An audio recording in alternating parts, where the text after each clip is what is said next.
ठीक. तर आपण सुरू करूया. बरेच लोक अजून पण यायला लागलेत, त्यामुळे थोडं जरा थांबावं म्हणून. ठीक आहे, खरं आपण बेसिक आपलं चालू करूया. तुम्हाला कुणाला कालच्या याच्या संदर्भात काही शंका असतील तर ते जरा विचारा. कालचे जे काही आपलं म्हणजे आता झालं, व्याख्यान झाले, संपर्कसत्र झाले, त्याबद्दल कुणाला काही शंका असेल तर,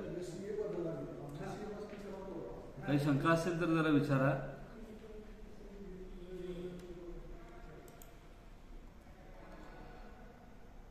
ठीक आहे, तर मग आपण आजचं कॉन्टॅक्ट सेशन आपलं सुरू करूया.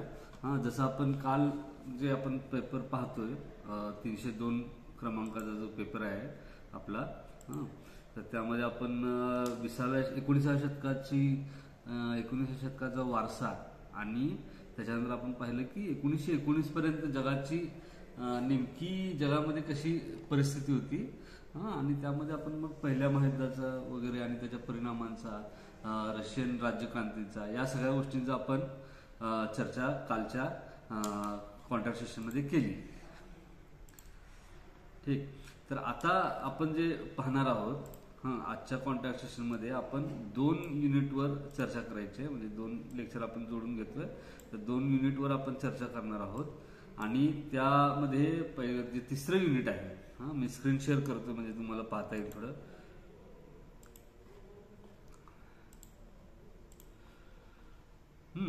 जे तिसरं युनिट आहे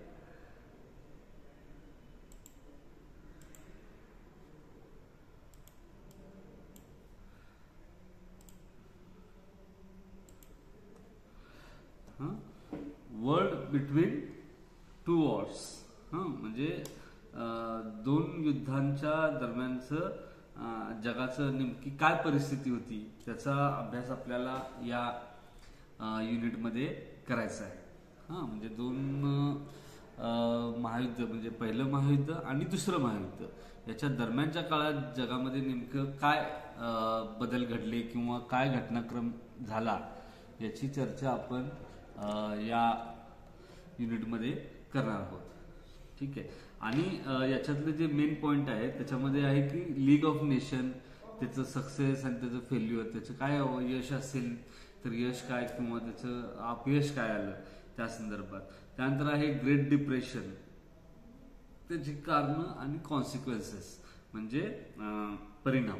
म्हणजे ग्रेट डिप्रेशन म्हणजे जागतिक महामंदी जी 1929ला आली होती, त्याच्याबद्दल आपण चर्चा करायची थोडी. आणि rise of dictatorship, Italy and Germany. म्हणजे इटली आणि जर्मनीमध्ये जे हुकुमशाहीचा उदय झाला त्याच्याबद्दलची चर्चा ह्याच्या माध्यमातून आपण करणार आहोत. आणि ते इटली आणि जर्मनीमध्ये जे झाले त्याबद्दल. आणि त्याच्यानंतर जो चौथा युनिट आहे second world war and after. Second world war and after असं त्याचं नाव आहे. आणि म्हणजे दुसरं महायुद्ध आणि त्याच्यानंतर काय झालं त्याच्याबद्दलचं या चौथ्या युनिटमध्ये आपल्याला अभ्यास करायचा आहे. तर त्याच्यामध्ये काय आहे की पहिला पॉईंट जो त्यांनी सांगितला आहे तो आहे nature and effects of second world war.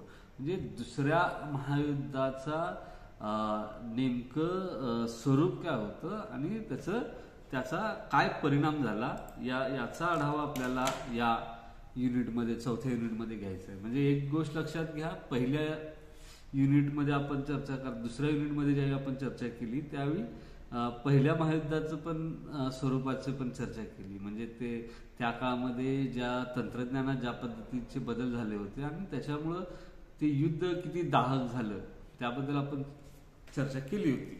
म्हणजे आधुनिक पद्धतीचं ते एक युद्ध होतं आणि त्यामुळं मोठ्या प्रमाणात जीवितहानी त्यामध्ये झाली होती आणि बरेच संपत्तीची वगैरे हानी झाली होती.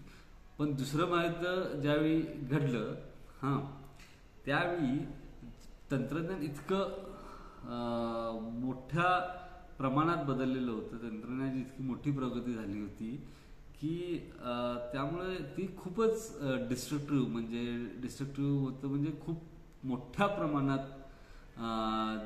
लोकांचं म्हणजे मानवी जीवितहानी तर झाली मनुष्यांनी आणि संपत्तीचं पण मोठ्या प्रमाणात हानी या युद्धात झालेलं आपल्याला दिसतं. तर त्या गोष्टींवर थोडं आपण आणि त्याच्यामुळे झालेले परिणाम काय त्याचा थोडं आपण आढावा या पहिल्या घटकात घ्यायचा, उपघटकात घ्यायचा. त्याच्यानंतर युनायटेड नेशन ऑर्गनायझेशनची स्थापना कशी झाली किंवा त्याच्या मागची भूमिका काय होती, आणि त्यामागे राजकीय हे जागतिक शांततेच्या संदर्भात युनायटेड नेशनचं काय म्हणणं होतं ते आपल्याला पाहायचं आहे. आता त्यानंतर अजून एक पॉईंट आहे त्यामध्ये ओरिजिन ऑफ कोल्ड वॉर, म्हणजे शीतयुद्धाचा जो काही आरंभ झाला, म्हणजे शीतयुद्ध जे अमेरिका आणि रशिया या दोन देशांमध्ये जे शीतयुद्ध झालं त्याची नेमकी कारणं काय आणि त्याचं नेमकं एक स्वरूप काय होतं ते पण आपल्याला पाहायचं आहे. आणि त्यानंतर जे आहे ते आपल्याला पाहायचं आहे की शेवटचा जो पॉइंट आहे communist revolution in China and it's impact on world politics. म्हणजे चीनमध्ये 1948 मध्ये जी साम्यवादी क्रांती झाली माओच्या नेतृत्वाखाली, तर त्या क्रांतीचा नेमका परिणाम काय झाला आणि म्हणजे पहिल्यांदा क्रांतीची माहिती घ्यायची आहे आणि तिचा जगावर काय परिणाम झाला, तर त्याचा पण आपल्याला अभ्यास या शेवटच्या युनिटच्या एका शेवटच्या पॉईंटमध्ये करायचा आहे. तर आपण चालू करूया. तुम्हा कुणाला अजून कालच्याबद्दल काही शंका असतील, विचारायचे असतील तर आत्ताच विचारा, म्हणजे आपण या युनिटकडे वळूया. अजून काय शंका वगैरे असतील तर बरेच लोक नंतर पण जॉईन झालेत म्हणून एकदा विचारून घेतोय. आहेत काही शंका? बोला.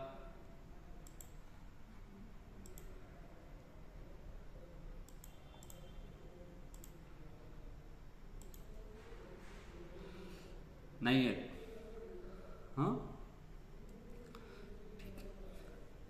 तर आपण याच्यामध्ये जे पाहतोय, जे आपलं पहिलं युनिट आहे, चौथं युनिट आहे, तिसरं युनिट आहे वर्ल्ड बिटवीन टू वॉर्स.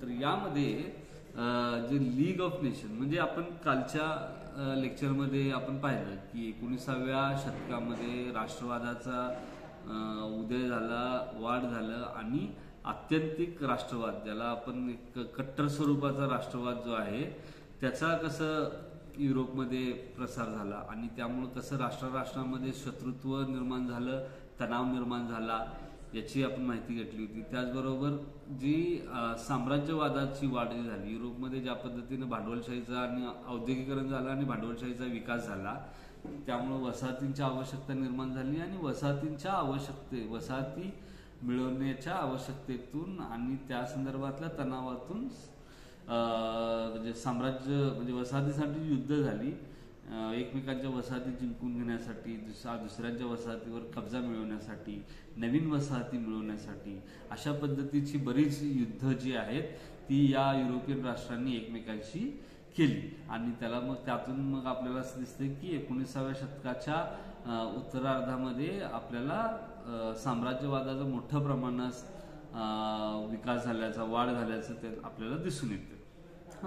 आणि त्यानंतर तिसरं एक गोष्ट याच्यातली महत्वाची होती की जे या सगळ्या राष्ट्रांमध्ये, म्हणजे साम्राज्यवादानं प्रेरित असलेल्या राष्ट्रांमध्ये जे गुप्त समझोते व्हायचे, म्हणजे त्याला काय म्हणता येईल आपल्याला, मित्रत्वाचे समझोते व्हायचे की युद्ध झाल्यानंतर मिलिटरी अलायन्स त्याला आपण म्हणू शकतोय की त्याच्यामध्ये एखाद्या सैन्यावर, एखाद्या देशावर दुसऱ्या राष्ट्रानं हल्ला केला तर त्याचा मित्रराष्ट्रही त्याच्या मदतीला येतील, अशा पद्धतीचं थोडं वातावरण हे जे आहे, अलायन्सेस जे आहेत ते इकडं सुरू झाल्याचं आपल्याला दिसते. हे या सगळ्या परिस्थितीमध्ये, या 3 मोठ्या प्रक्रियामुळे आपल्याला लक्षात येतं की 20वं शतक उजाडता युरोपमध्ये मोठ्या प्रमाणात तणावाचं वातावरण झालं होतं आणि त्यातून पहिलं महायुद्ध घडलं. पहिल्या महायुद्धात तंत्रज्ञानात मोठ्या प्रमाणात प्रगती झाली होती आणि त्यामुळं आपल्याला हे पण लक्षात आलं की त्याच्यामध्ये खूप मोठ्या प्रमाणात जीवितहानी वगैरे झाली. आता त्याच काळामध्ये रशियामध्ये रशियन रिव्होल्युशन झाली, रशियन राज्यक्रांती झाली आणि त्यातून मग आपल्याला दिसते की तिथं एक समाजवादी म्हणजे साम्यवादी राज्य व्यवस्था स्थापन करण्याचा प्रयत्न केला आणि त्याला मग जगातलं वेगवेगळ्या पद्धतीनं त्याच्या विरोधात प्रतिक्रिया आल्या आणि त्याचे पडसाद देखील उमटले. आता ही आपल्याला तिसरा युनिट समजून घेताना थोडं याच्याबद्दल बोलतो की रशियन रिव्होल्युशन झाली. लेनिनच्या नेतृत्वाखाली 1917 मध्ये रशियामध्ये जारची सत्ता उलथून टाकण्यात आली आणि लेनिनच्या नेतृत्वाखाली तिथं साम्यवादी विचारसरणीचं राज्य स्थापन करण्यात आलं, राज्यव्यवस्था स्थापन करण्यात आली. आता हे घडल्यानंतर काय झालं की रशियामध्ये कामगारांच्या आणि शेतकऱ्यांची म्हणजे कष्टकऱ्यांची सत्ता आली आणि मग त्याच्यामध्ये त्यांनी जारला वगैरे सत्तेवरून काढलं.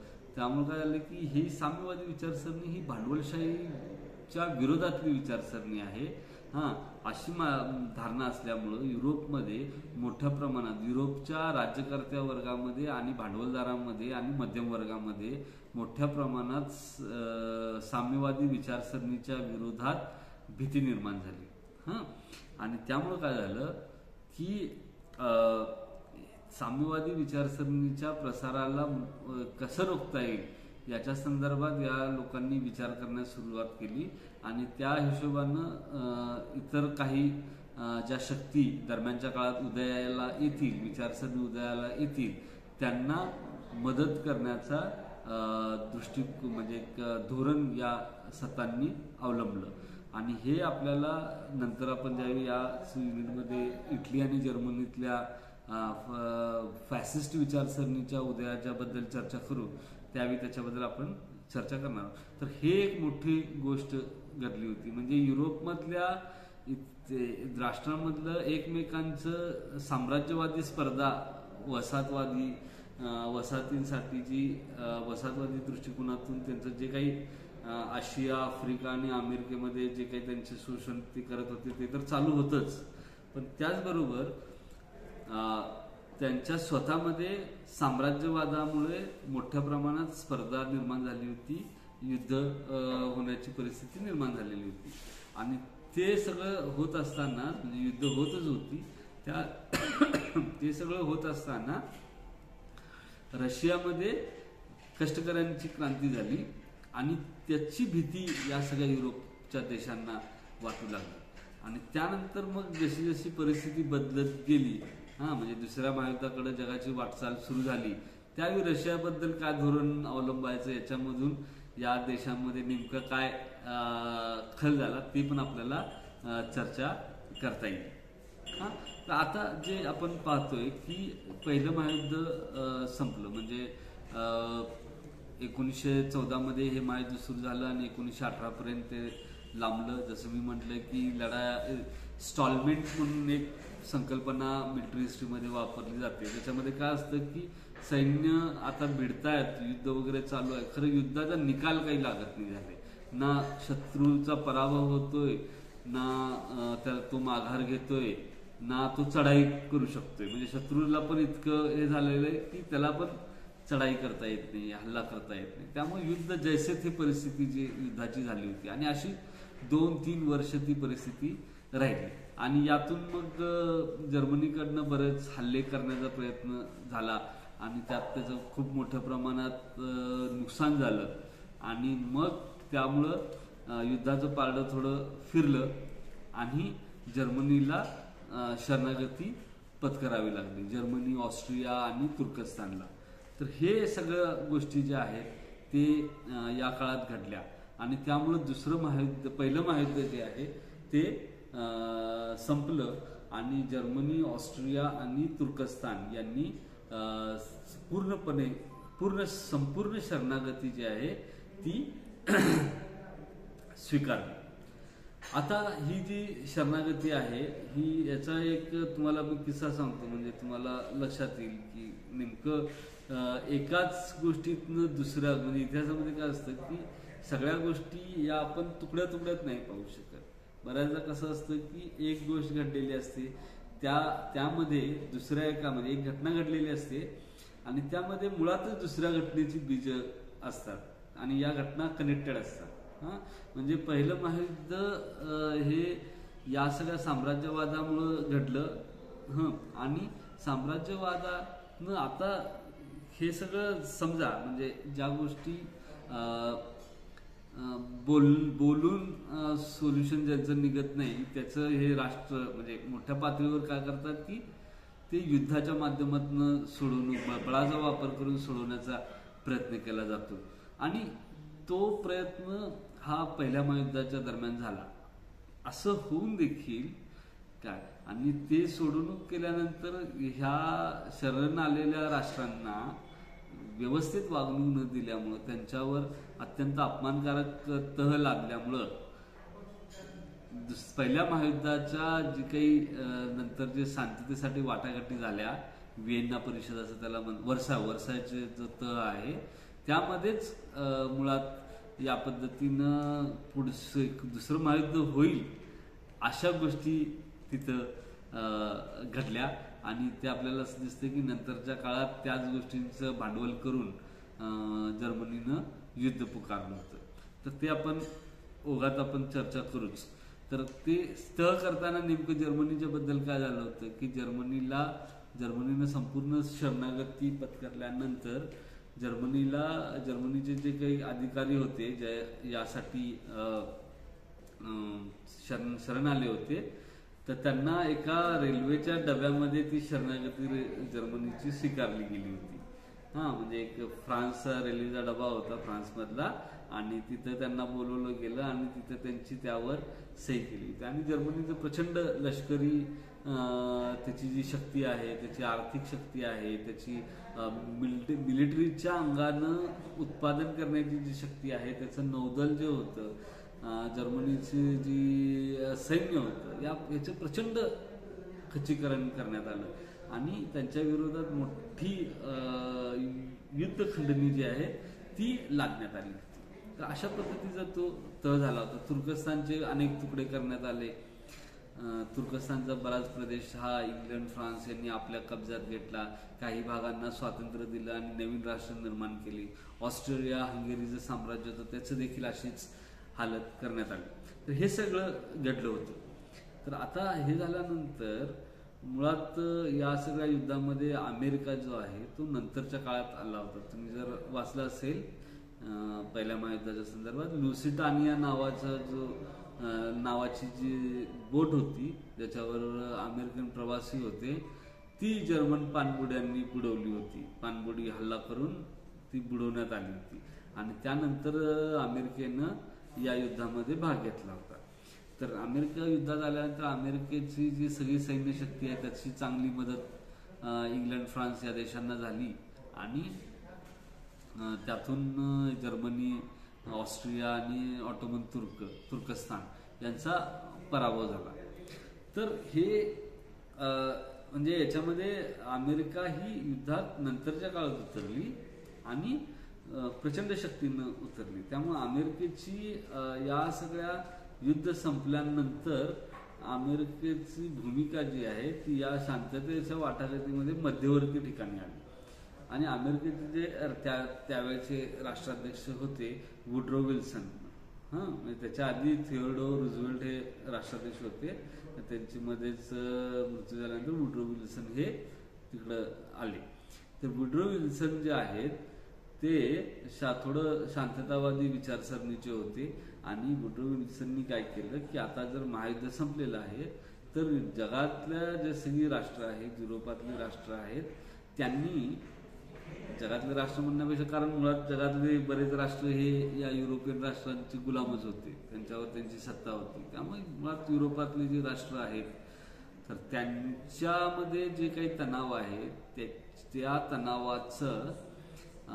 तणाव निवळण्यासाठी किंवा जी युद्धाची परिस्थिती निर्माण झाली ती युद्धाकडे जाऊ नये म्हणून आपण या राष्ट्रांमध्ये वाटाघाटी करता याव्यात, त्यांच्यामध्ये शांतता ठेवता यावी यासाठी एखादी संघटना असावी ज्याच्यामध्ये अनेक राष्ट्रांची मिळून ती संघटना असावी आणि युरोपातले किंवा जगातले जे सगळे जे जे काही शक्तिशाली राष्ट्र आहेत किंवा राष्ट्र आहेत सगळी त्यांना त्याच्यात समाविष्ट करून घ्यावं आणि जागतिक शांततेसाठी प्रयत्न करावा. जेवढी मनुष्यहानी या पहिल्या महायुद्धामध्ये झाली तर ती मनुष्य हानी टाळता म्हणजे राष्ट्रांमध्ये इतक्या मोठ्या प्रमाणात जर तणावाचं वातावरण नसतं, संशयाचं वातावरण नसतं किंवा यांच्यामध्ये एक चांगल्या पद्धतीनं मध्यस्थी झाली असती तर हे सगळं युद्धाची वेळ आली नसती असं एक धारणा त्या तत्कालीन राज्यकर्त्यांमध्ये निर्माण झाली. आणि त्याचा पण एक रिफ्लेक्शन जे आहे त्याचा जो प्रभाव जो आहे तो आपल्या या लीग ऑफ नेशन या संघटनेच्या स्थापनेमागे आपल्याला दिसतो. आणि वुड्रो विल्सन यांनी लीग ऑफ नेशन म्हणजे जागतिक शांतता कशी राहावी, राष्ट्रांमध्ये सौहार्दाचं वातावरण कसं राहावं, त्यांच्यामध्ये समजा तणाव निर्माण झाला तर त्याची सोडवणूक कशी करावी यासाठी काही एक संघटना असावी असं त्यांनी मांडणी केली. आणि त्यातून आपल्याला असं दिसतं की लीग ऑफ नेशन नावाची संघटना निर्माण झाली. आता लीग ऑफ नेशन संघटना निर्माण झाली, मात्र लीग ऑफ नेशन संघटना निर्माण झाल्यानंतर त्याच्यामध्ये खुद्द अमेरिका जी आहे ती त्या ह्याच्यामध्ये सहभागी झाली नाही. कारण काय होतं त्याचं की अमेरिकेनं स्वतःचं खूप पूर्वीपासून एक धोरण ठेवलं होतं की अमेरिका ही युरोपच्या किंवा आशियाच्या किंवा आफ्रिकेच्या राजकारणात हस्तक्षेप करणार नाही. म्हणजे अमेरिका खंड जो आहे, उत्तर अमेरिका आणि दक्षिण अमेरिका हे जे दोन खंड आहेत, या दोन खंडांच्या खंड सोडून कोणत्याही दुसऱ्या खंडाच्या प्रश्नांमध्ये किंवा इश्यूमध्ये अमेरिका हस्तक्षेप करणार नाही असं अमेरिकेनं स्वतःचं एक धोरण ठरवलं होतं. आणि त्यामुळं त्याचा एक दुसरा परिणाम असा होता की ह्या दोन अमेरिका म्हणजे उत्तर अमेरिका आणि दक्षिण अमेरिका या खंडांमध्ये दुसऱ्या कोणत्याही बाहेरच्या खंडातल्या राष्ट्रांनी हस्तक्षेप करायचा नाही असं देखील त्याने एक ठरवलेलं होतं. म्हणजे दुसरं कोणी हस्तक्षेप करत असेल तर त्याला म्हणजे त्याला वटणीवर आणायचं धोरण अमेरिकेचं होतं. तर हे आपल्याला माहीत असायला पाहिजे. आणि त्यामुळे काय झालं की हे अमेरिकेचं धोरण असल्यामुळं सुरुवातीला ज्यावेळी युद्ध सुरू झालं 1914ला ऑस्ट्रियाच्या जो राजपुत्र होता आर्चड्यूक फर्डिनांड म्हणून, तर त्याची जी सर्बियन राष्ट्रवादी क्रांतिकारकांना हत्या केल्यानंतर जो युद्धाची ठिगणी पडली आणि त्यानंतर बरेच दिवस युद्ध म्हणजे जवळपास 1917 पर्यंत युद्धामध्ये अमेरिकेनं 1916-17 पर्यंत युद्धात अमेरिकेनं भाग घेतला नव्हता. आणि मात्र लुसिटानिया जी बोट आहे, कारण या काळात काय करायचं, अमेरिका आपल्या बाजूनं हत्यारांची विक्री अमेरिकेनं सुरू ठेवली कारण अमेरिकेला प्रचंड त्यात नफा मिळत होता. तर त्या म्हणजे अमेरिकेतून जहाजमार्गाने ही सगळी हत्यारं तोफ गोळे हे इंग्लंड आणि फ्रान्सला मिळत होते.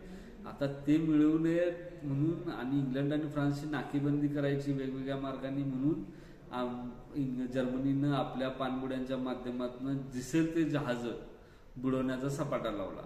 आणि त्यामध्ये काय झालं की प्रवासी घेऊन चाललेल्या लुसिटानिया जहाज जे आहे ते या जर्मन पाणबुड्यांनी बुडवलं. आणि ते बुडवल्यानंतर मग अमेरिकेला युद्धात उतरावं लागलं. अमेरिका युद्धात उतरली आणि ती उतरताना जर्मनीच्या विरोधात आणि इंग्लंड आणि फ्रान्सच्या बाजूनं युद्धामध्ये तिनं शिरकाव केला. आणि अमेरिका जसं युद्धात आलं त्याच्याबरोबर त्याची प्रचंड सामग्री शस्त्र सामग्री आहे ती या युद्धात आली. आणि त्यामुळे अमेरिकेला एक बोलण्यासाठी बरंच हे होतं.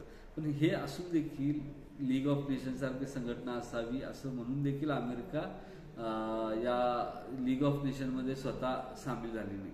तर अमेरिका त्यामध्ये सामील न झाल्यामुळं काय झालं की त्याच्यामध्ये त्याचा मूळ आधार जो आहे म्हणजे त्याच्यातलं एक महत्वपूर्ण शक्ती जी आहे ज्यांनी मुळात हा विचार पुढे आणला आणि तो राबवण्याची ताकद अमेरिकेकडे होती, ती अमेरिकाच त्या लीग ऑफ नेशनमध्ये सहभागी झाली नाही. आता झालं काय, लीग ऑफ नेशनचा प्रयत्न काय होता की वेगवेगळ्या देशामध्ये, राष्ट्रांमध्ये जे मायनॉरिटीज नॅशनॅलिटीज होत्या, म्हणजे कसं की समजा आता कुठला एक चेकोस्लोवाकिया नावाचा देश होता. तर चेकोस्लोवाकियामध्ये काय प्रॉब्लेम होता की चेकोस्लोवाकियामध्ये जर्मन लोक पण बरीच होती, जर्मन भाषिक असतील, जर्मन वंशिक असतील. तर हे लोक असून देखील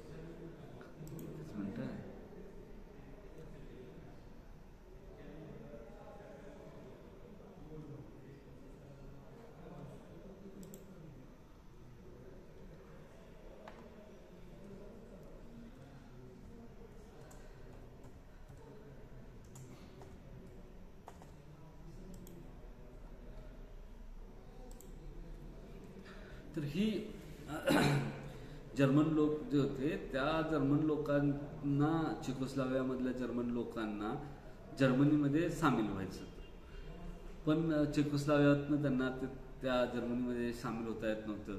पोलंडमध्ये काही जर्मन भाषिकांचा प्रदेश होता, त्यांना जर्मनीमध्ये सामील होता येत नव्हतं. त्याच पद्धतीनं तुर्कस्तानमध्ये काही वेगवेगळ्या म्हणजे वंशाचे, भाषा बोलणारी लोक होती, त्यांना स्वतःच स्वतंत्र राष्ट्र हवं होतं, तर त्यांना देखील काही त्या संदर्भात करता येत नव्हतं. तर अशा ज्या वेगवेगळ्या ठिकाणच्या ज्या छोट्या छोट्या कम्युनिटीज राहिल्या होत्या, त्यांना वेगळ्या राष्ट्रात तर जायचं होतं किंवा स्वतंत्र व्हायचं होतं, त्यांच्या संबंधात काहीतरी करावं अशी एक भूमिका लीग ऑफ नेशनच्या माध्यमातून ठरली होती. आणि हे मुळात हे झालं की मला माझ्या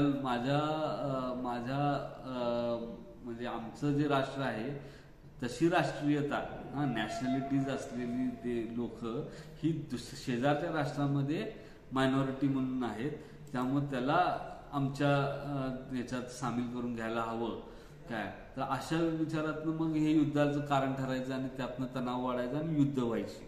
तर ते मुळात त्याची सोडवणूक करण्यासाठी सार्वमत घेण्याचं, म्हणजे रेफरंडम असं त्याला म्हणतात, तर सार्वमत घेतलं जायचं आणि ते सार्वमत घेऊन त्या भागाचा निर्णय करावा असं लीग ऑफ नेशननं ठरवून घेतलं होतं. म्हणजे एखाद्या राष्ट्रामध्ये अशा पद्धतीचा प्रश्न उद्भवला की मग तो लीग ऑफ नेशनकडे जायचं आणि लीग ऑफ नेशन मग आपल्या देखरेखीमध्ये तिथं सार्वमत घ्यायचं. सार्वमत म्हणजे मतदानासारखं की तुम्हाला बाबा या चेकोस्लोवाकियामध्येच राहायचं आहे की जर्मनीत जायचं आहे. तर ते तसं विचारलं जायचं त्याच्यात प्रश्न, आणि त्याच्या हिशोबातून ते मतदान केलं जायचं आणि त्यातनं मग निर्णय व्हायचा. अशी एक व्यवस्था लीग ऑफ नेशनच्या माध्यमातून पुढे आली. तर आता काय झालं की लीग ऑफ नेशन जे आहे तर त्याच्यामध्ये अशा पद्धतीने लीग ऑफ नेशनने जागतिक शांततेसाठी प्रयत्न केला. जसं मी मगाशी म्हटलं की रशियामध्ये कामगारांची सत्ता आल्यामुळं साम्यवादी राजवटीच्या स्वरूपात युरोपमध्ये मोठ्या प्रमाणात भीतीची निर्माण झाली होती. आणि त्याच्या भीतीच्या मागे एक कारण होतं की युरोप हे भांडवलशाही राष्ट्र होती. युरोपामध्ये इथले जे कारखाने वगैरे होते तिथे मोठ्या संख्येने कामगार काम करायचे आणि या कामगारांनी आता हे रशियातल्या क्रांतीच्या बातम्या त्यांना पोचल्यामुळं त्यांना पण त्यांच्यामध्ये पण जागृती निर्माण झाली होती. आता हे कामगार समजा आपल्या कामाचे तास असतील, आपला पगार असेल, कारखान्यात जो झालेला नफा आहे त्यातला आपला वाटा असेल, बोनस असेल, तर या सगळ्या गोष्टींच्या मागणीसाठी युरोपमधले जे कामगार आहेत ते देखील आंदोलन करायला चालू करतील किंवा पुढे जाऊन ते पण सत्ता बळकावण्याचा प्रयत्न करतील अशी भीती युरोपमधल्या देशांना वाटत होती. त्याचबरोबर युरोपमधले जे नाहिरे वर्ग ज्याला आपण म्हणतो की ज्याच्याकडे कुठल्याच पद्धतीची संसाधनं नव्हती, गरीब वर्ग होता, गरीब लोकांचा वर्ग होता, हा पण एक प्रकारे आपल्या शासकांच्या विरोधात उभा राहील किंवा संघर्ष करेल अशी भीती आता या युरोपमधल्या लोकांना, राज्यकर्त्यांना वाटत होती. तर ती या भीतीमुळे काय झालं की त्यांनी काही सुधारणा ज्या आहेत राबवण्याचा प्रयत्न आपापल्या देशामध्ये केला. म्हणजे काय केलं की कामगारांच्या कामाचे तास जे आहेत ते कमी केले गेले. म्हणजे पूर्वी 16 17 तास काम केलं जायचं, तर त्याऐवजी ते कामाचे तास 12 तास करण्यात आले. हां, तर अशा पद्धतीनं आणि मग कामगारांना राहण्याची सोय, त्यांना कामाच्या ठिकाणी चांगल्या सुविधा देणं, हां, या पद्धतीचं त्यांना पगार वाढ देणं वगैरे या गोष्टी, त्यांना युनियन स्थापन करण्याचा अधिकार देणं, या सगळ्या गोष्टींच्या संदर्भात कामगारांचं हिताच्या दृष्टीनं काही गोष्टी युरोपमधल्या भांडवलशाही राष्ट्रांना करायला लागल्या. आता हे घडत असताना मग आता कामगारांच्या प्रश्नाच्या संदर्भात काहीतरी एक भूमिका घेणारे भाग असावा, असं पण लीग ऑफ नेशननं पण या संदर्भात काही गोष्टी केल्या. त्याच्यानंतर एक जिनेवा अकॉर्ड नावाचं एक गोष्ट असते, म्हणजे युद्ध चालू असताना युद्धबंदी वगैरे असतात, जे शत्रूचे सैन्य जे आहे त्यांना अटक केली गेली की त्यांना एक चांगल्या पद्धतीची ट्रीटमेंट मिळावी हां कैदेमध्ये, त्या संदर्भात काही कायदे जिनेवा करारानुसार केलेले असतात. हां, म्हणजे तुम्ही याच्या केसमध्ये पाहिलं असेल, जो अभिनंदन नावाचा जो भारताचा वैमानिक जो होता, जो पाकिस्तानच्या मध्ये पॅराशूटनं उतरला होता, तर त्याच्या संदर्भात पण जिनेवा जे हे आहे त्याच्यानुसार त्याला वागणूक देण्यासाठी म्हणजे पाकिस्तानवर बंधन होतं, ते असा जिनेवा करार होता. तर त्या संदर्भात पण काही भूमिका ठरवण्याचा या लीग ऑफ नेशननं प्रयत्न केला.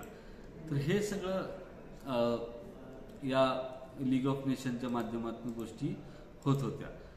पण जी मुळात जे त्यांची जी संकल्पना होती की बाबा राष्ट्रांमध्ये जे युद्ध वगैरे होतात, तणाव निर्माण होतो, ते थांबवण्यासाठी त्यांनी प्रयत्न करायला, ज्याच्यासाठी सार्वमताचा एक वापर त्यांनी केला होता, वाटाघाटी करायच्या, मध्यस्थी करायची. तर या कामामध्ये लीग ऑफ नेशनला म्हणावं तितकं यश आलं नाही. त्याचं कारण हे होतं की काही गोष्टी ज्या घडल्या, म्हणजे 1918 युद्ध संपलं आणि त्याच्यानंतर अमेरिकेने काय केलं की बघा, म्हणजे काय काय घडलं ते थोडं विस्तारानं सांगतो. 1918 अमेरिकेनं युद्ध संपलं, अमेरिकेनं युरोपच्या ह्याच्यातनं अंग काढून घेतलं. जर्मनीवर युद्धखंडणी लादली होती. युद्धखंडणी लादल्यामुळं जर्मनीला युद्धखंडणीसाठी द्यायला पैसे जे होते, म्हणजे पैसे द्यावे लागणार होते खंडणी देण्यासाठी. आता ज्या देशांना युद्धखंडणी द्यायची होती, म्हणजे फ्रान्स, इंग्लंड सारखे, ते देश मुळातच बरंच त्यांचं आर्थिक नुकसान झालं होतं. म्हणजे फ्रान्सचं तर प्रचंड मोठं आर्थिक नुकसान झालं होतं. तर त्या देशांचा पण जर्मनीकडे युद्धखंडणीसाठी तगादा लावला होता त्यांनी, म्हणजे सारखे पैसे मागत होते. आणि त्याचवेळी जर्मनीचं स्वतःची उत्पादनाची जी साधनं आहेत वगैरे, त्याचं प्रचंड युद्धात नुकसान झालं होतं. तर त्यामुळे त्यांच्याकडे पण पैसे नव्हते. मग अशा वेळी काय झालं की अमेरिकेनं या सगळ्या जे हारलेले देश होते, ज्यांना पैसे द्यायचे होते जितलेल्या राष्ट्रांना, हां, म्हणजे ऑस्ट्रिया असेल, जर्मनी असेल किंवा तुर्कस्तान असेल, तर यांना अमेरिकेनं कर्ज पुरवठा करायला सुरुवात केली की तुम्हाला हे हप्ते द्यायचे आहेत ना, तुम्ही आमच्याकडे कर्ज द्या आणि त्यांना हप्ते फेडून टाका खंडणीचे, युद्धखंडणीचे. तर असं ते एक व्यवस्था जर्मनी आणि ऑस्ट्रिया वगैरे या देशांसाठी अमेरिकेने लावून दिली होती. तर याच्यामुळे काय व्हायचं, ते जर्मनी आणि ऑस्ट्रिया यांना पण खंडणी देण्यासाठी पैसे मिळायचे आणि फ्रान्स आणि इंग्लंड यांना पण पैसे मिळायचे आणि त्यांना त्यांचं जे सगळं नुकसान झाले ते भरून काढायची संधी मिळाली होती. तर ही व्यवस्था चालू होती. आता याच्यात काय झालं की पहिल्या महायुद्धामध्ये 1914 महायुद्ध सुरू झाल्यानंतर अमेरिकेने त्यामध्ये भाग घेतला नव्हता. तर अमेरिकेनं काय केलं की या काळामध्ये मोठ्या प्रमाणात आपलं शस्त्रास्त्रांचं उत्पादन वाढवलं आणि युरोपमधले कारखाने जे आहेत ते मुळात ते शस्त्र उत्पादनासाठी वापरले गेल्यामुळं तिथलं ते जीवनावश्यक वस्तू जे असतात त्याचं उत्पादन थांबलं होतं त्या कारखान्यामधलं. मग अमेरिकेमध्ये शस्त्रास्त्रांचं पण उत्पादन व्हायला लागलं मोठ्या प्रमाणात आणि युरोपमधल्या लोकांना लागणाऱ्या जीवनावश्यक वस्तूंचं पण उत्पादन अमेरिकेनं वाढवलं. आणि यामुळे काय झालं की अमेरिकेला प्रचंड मोठ्या प्रमाणात उत्पादन शक्ती जी आहे, हां, म्हणजे ती मोठी वाढली. म्हणजे विचार करा की अमेरिकेनं आपल्या कारखान्यांना असं डेव्हलप केलं की तिथून रोज 10 बंदुका, म्हणजे किती समजा 10,000 बंदुका रोज तयार होत असतील. हां, तर अशा पद्धतीनं ते उत्पादन त्यांनी लेवल वाढवली उत्पादनांची. ठीक आहे, जोपर्यंत त्याचबरोबर हे जे जीवनावश्यक वस्तू आहेत त्याचं पण उत्पादन वाढवलं. म्हणजे आधी समजा फक्त ब्रेड समजा तयार करा. आपण एक उदाहरण म्हणून सांगतोय काय जीवनावश्यक वस्तूमधलं काय आपल्याला घेता येईल, ब्रेडचं आपण हे करू. समजा फक्त 1,00,000 ब्रेड एका दिवशी निर्माण होतं. अमेरिकेने ती उत्पादनाची शक्ती वाढवून ते जवळपास 1 कोटी किंवा 10,00,000 ब्रेड निर्माण होतील इतकं ते उत्पादनांची लेवल वाढवली, वेगवेगळ्या पद्धतीची उत्पादनं. हां, आणि काय झालं की हे सगळं 1918 पर्यंत हे चाललं. 1918 नंतर हळूहळू काय झालं की मागणी घटू लागली. हां, म्हणजे आता 1918 मध्ये इंग्लंड, फ्रान्स यांना ज्या अमेरिका शस्त्रास्त्रांचा पुरवठा करत होता, तो आता पुरवठ्याची त्या आवश्यकता नव्हती या फ्रान्स आणि इंग्लंडला. त्यामुळे आता तो जो माल या काळात मोठ्या प्रमाणात तयार झाला होता, त्याला विकायचं कसं हा मोठा प्रश्न निर्माण झाला. समजा अमेरिकेमध्ये आता कापडाचं मोठ्या प्रमाणात उत्पादन झालं या युद्ध काळामध्ये. आता युद्ध संपल्यानंतर इंग्लंडमधले कापडाचे कारखाने पुन्हा सुरू झाले. हां, आणि मग अमेरिकेनं जे आपली उत्पादन क्षमता वाढवून जे सगळे कापड उत्पादन केलं होतं, त्या कापड उत्पादनाचं करायचं काय, असं पण एक मोठा प्रश्न झाला. कारण त्याला आता खप नव्हता, तो माल तसाच पडून राहिला. तो माल स्वस्त किमतीत विकता येत नव्हता, कारण ते विकलं तर ते भांडवलदार जे गुंतवणूकदार आहेत, कारखाना उद्योगपती, त्यांचं नुकसान होणार होतं. म्हणजे तो माल विकता येत नव्हता, विकला जात नव्हता, आणि तो स्वस्तात पण विकता येत नव्हता. ही पण एक त्याच्या मागची कंडिशन होती. आणि दुसरं त्याच्यामधलं एक प्रॉब्लेम दुसरा असा झाला की मालाला खप नसल्यामुळं, मालाला खप नव्हता, आणि मालाला खप नसल्यामुळं कामगाराला पगार देता येत नव्हता. बरोबर, कामगार असतील, क्लर्क असतील, जे काही असतील ते कारखान्याशी संबंधित, हां, आणि त्याच्याशी जोडलेल्या उद्योगांशी संबंधित, तर त्यांना पगार देता येत नव्हता.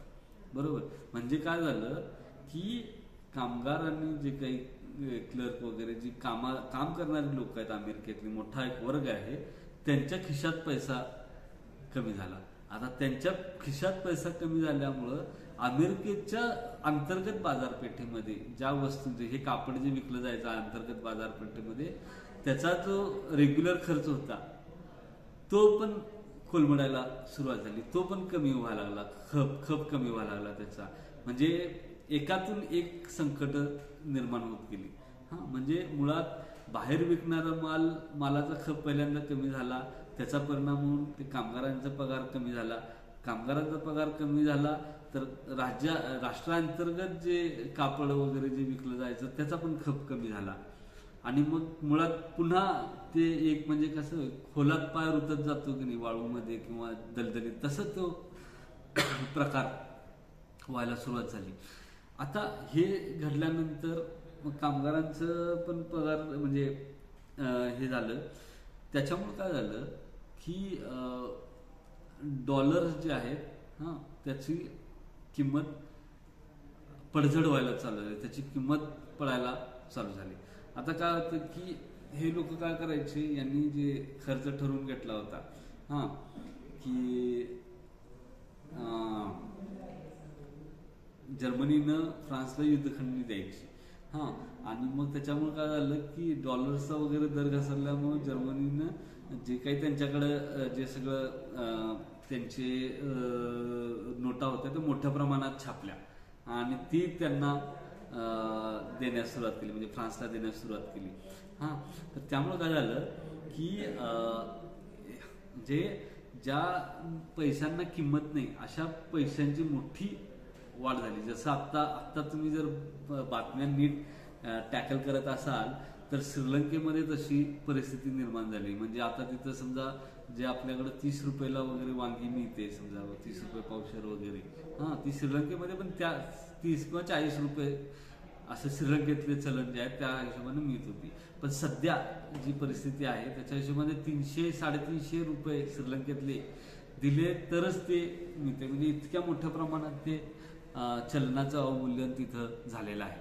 तर तशी एक परिस्थिती जर्मनीमध्ये निर्माण झाली आणि त्याचा सगळा परिणाम जो आहे तो युरोपातल्या सगळ्या राष्ट्रांवर व्हायला लागला. म्हणजे अमेरिकेतली जी मंदी आहे, हां, त्याचा परिणाम, कारण आता ते पैशाचा ओघ, आयात निर्यात, याच्यामुळं समजा एखाद्या देशात मंदी आली की त्याचा परिणाम दुसऱ्या देशांवर पण होणं साहजिक आहे. हां, तर त्यामुळे जसं तुम्ही 2004-5च्या दरम्यान ज्या पद्धतीनं इथं मंदी आली होती भारतामध्ये देखील IT सेक्टरमध्ये, म्हणजे ती मुळात भारतात मंदी आलेली नव्हती, ती अमेरिकेमध्ये मंदी आली होती, जागतिक मंदी आली होती, त्याचा परिणाम भारतात झाला होता.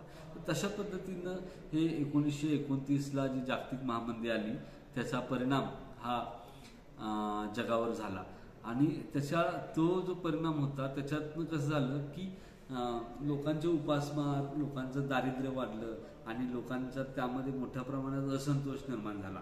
आणि असं जो लोकांच्या मध्ये जो असंतोष वगैरे निर्माण झाला त्याचा फायदा जो आहे की लोकांच्या मध्ये असंतोष निर्माण झाला राज्यकर्त्यांच्या विरोधात, भांडवलदारांच्या विरोधात.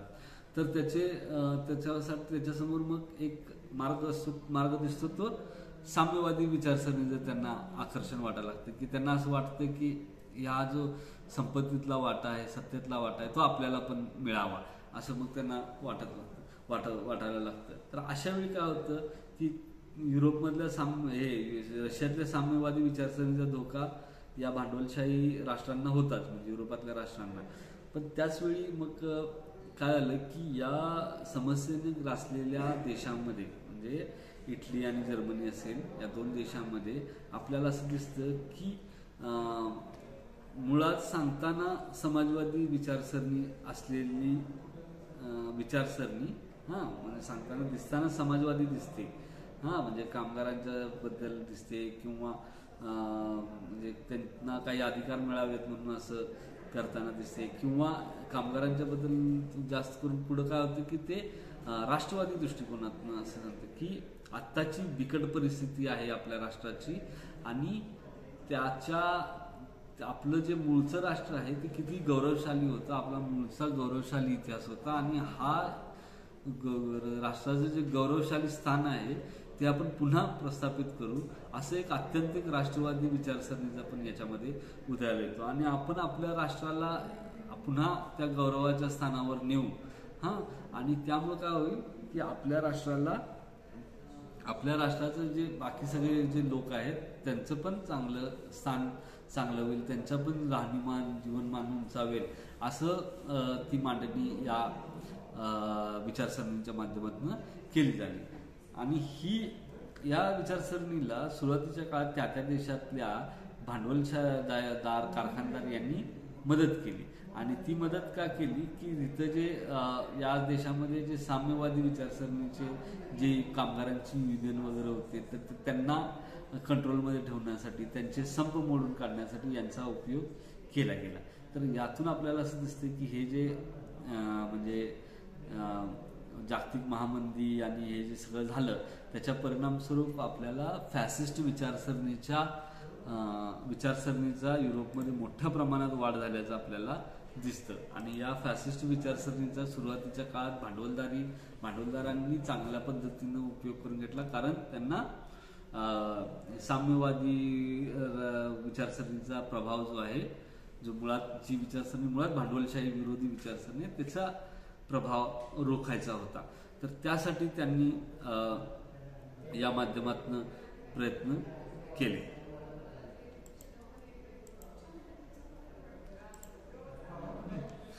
तर आपल्याला दिसतं की ही जी फॅसिस्ट विचारसरणी आहे ती प्रामुख्याने 2 राष्ट्रांमध्ये उदयाला आली. आणि त्याच्यामध्ये काय झालं की इटली जी आहे, इटली जसं परवा आपण लेक्चरमध्ये बोलताना पण उल्लेख झाला होता की इटली हे पूर्वी रोमन साम्राज्य, म्हणजे आत्ता जो इटली आहे तो पूर्वी त्या भागामध्ये एक मोठं रोमन साम्राज्य होतं. आणि ते रोमन साम्राज्य मोठं म्हणजे पूर्ण युरोप, आशिया, आफ्रिका खंडात पसरलेलं साम्राज्य होतं. मोठं, खूप सधन आणि सांस्कृतिकदृष्ट्या प्रगत झालेलं आणि आर्मी, सैन्याच्या दृष्टीनं, व्यापाराच्या दृष्टीनं खूप संपन्न असं शक्तिशाली साम्राज्य हे होतं. तर या रोमन साम्राज्याचा वारसा इटलीमधली लोक स्वतःचा असल्याचा दावा करतात. मग आता इटली राष्ट्राचं एकीकरण झालं 1860 मध्ये. आता या इटलीला पूर्वीच्या रोमन साम्राज्यासारखं त्याला स्थान मिळवून द्यायला पाहिजे असा विचार या इटलीमध्ये राष्ट्रवादाची जशी जशी तीव्रता वाढत गेली, कट्टर राष्ट्रवाद वाढत गेला, तसं ते यायला चालू झालं. त्याचबरोबर लोकांच्या मध्ये पहिल्या महायुद्धामध्ये इटलीला खूप काही फायदा झाला नाही. इटली हे जिंकलेल्या राष्ट्रांच्या बाजूने होतं, तरी इटलीला या युद्धात काही जास्त फायदा झाला नाही. मात्र इटलीचं आर्थिक नुकसान झालं. युद्धामुळे जे काही महागाई वगैरे वाढते त्याच्यामुळे इटलीच्या लोकांवर पण त्याचा मोठ्या प्रमाणात प्रभाव पडला होता. तर यांची जी हलाखीची परिस्थिती होती, त्या हलाखीच्या परिस्थितीतून इटालियन जनतेचं मुक्ती मिळवून देण्यासाठी मुक्तिदाताच्या स्वरूपात स्वतःला प्रोजेक्ट करत मुसोलिनीचा उदय झाला.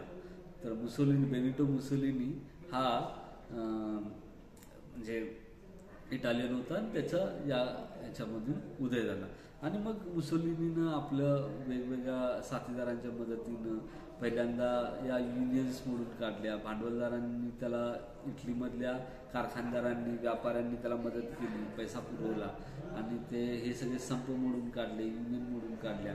आणि नंतर काय झालं की इटलीमधलं जे लोकनियुक्त सरकार होतं त्याच्या विरोधात त्याने कारस्थानं सुरू केली आणि मार्च फॉर रोम नावाचा एक त्यानं रोमपर्यंत जाणारा एक मोर्चा काढला होता आणि त्या मोर्चामध्ये त्याला प्रचंड यश मिळालं आणि इटलीची सत्ता जी आहे ती मुसोलिनीच्या हाती पडली. इमॅन्युएल नावाचा जो राजा होता इटलीचा, त्याला मुसोलिनीला इटलीच्या पंतप्रधानपदी त्याची नेमणूक करायला लागली.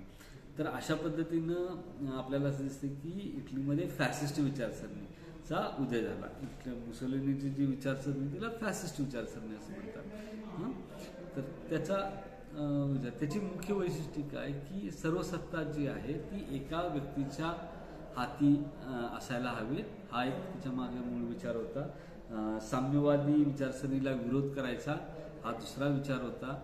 त्याच्यानंतर आपल्या राष्ट्राला पुन्हा गौरवशाली स्थान प्राप्त करून द्यायचं हा एक त्याच्या मागे विचार होता. आपल्या राष्ट्राचं चांगल्या पद्धतीनं सैनिकीकरण करायला पाहिजे हा एक विचार होता. आपल्या राष्ट्राच्या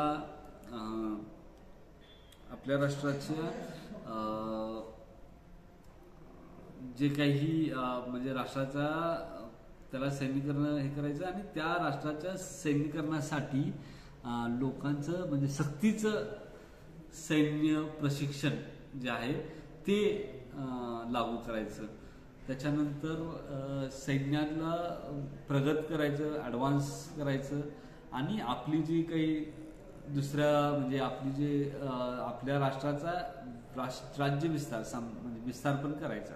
अशा पद्धतीचं सगळे विचार जो आहे तो या फॅसिस्ट विचारसरणीमध्ये होताना दिसतो.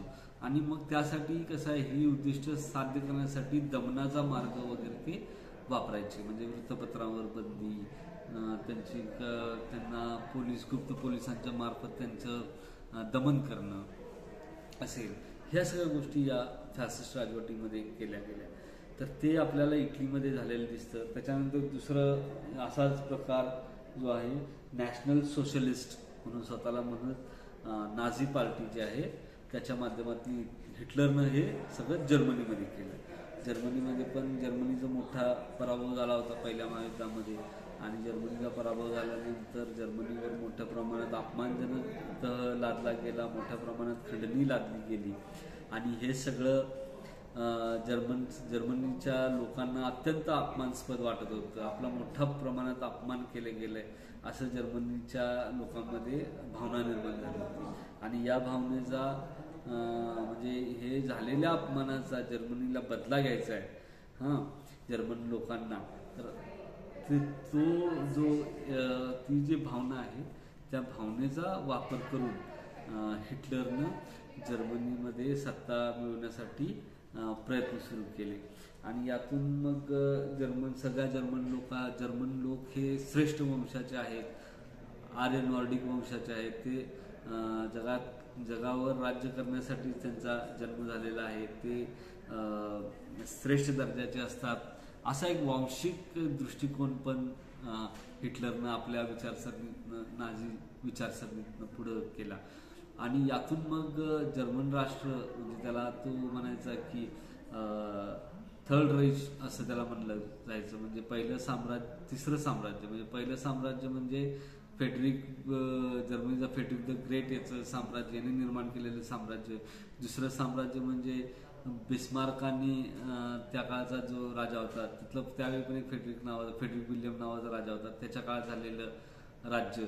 आणि तिसरं राज्य म्हणजे आता हिटलरच्या नेतृत्वाखाली जे साम्राज्य निर्माण होईल ते तिसरं जर्मन साम्राज्य, थर्ड राईच असं त्याला म्हणायचं, तिसरं साम्राज्य असं तो म्हणायचा.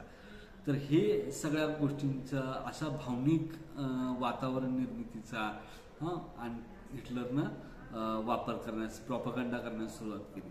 त्याचबरोबर हिटलर जर्मनीच्या पराभवाला, जो काही जर्मनीचा अपमानजनक आणि पराभव झाला होता पहिल्या महायुद्धात, त्या पराभवाला जर्मनीमधले ज्यू वंशीय जे आहेत, ज्यू लोक जे आहेत ते जबाबदार आहेत असा प्रचार हिटलरनं वाढवायला सुरुवात केली. म्हणजे आधीपासून ज्यू विरोधी भावना जर्मनीमध्ये होतीच, पण त्याला हिटलरनं मोठ्या प्रमाणात युटिलाइज करण्याचा, त्याचा वापर करण्यास सुरुवात केली. आणि जर्मनी मोठ्या प्रमाणात ज्यू विरोधी वातावरण हिटलरनं बनवलं.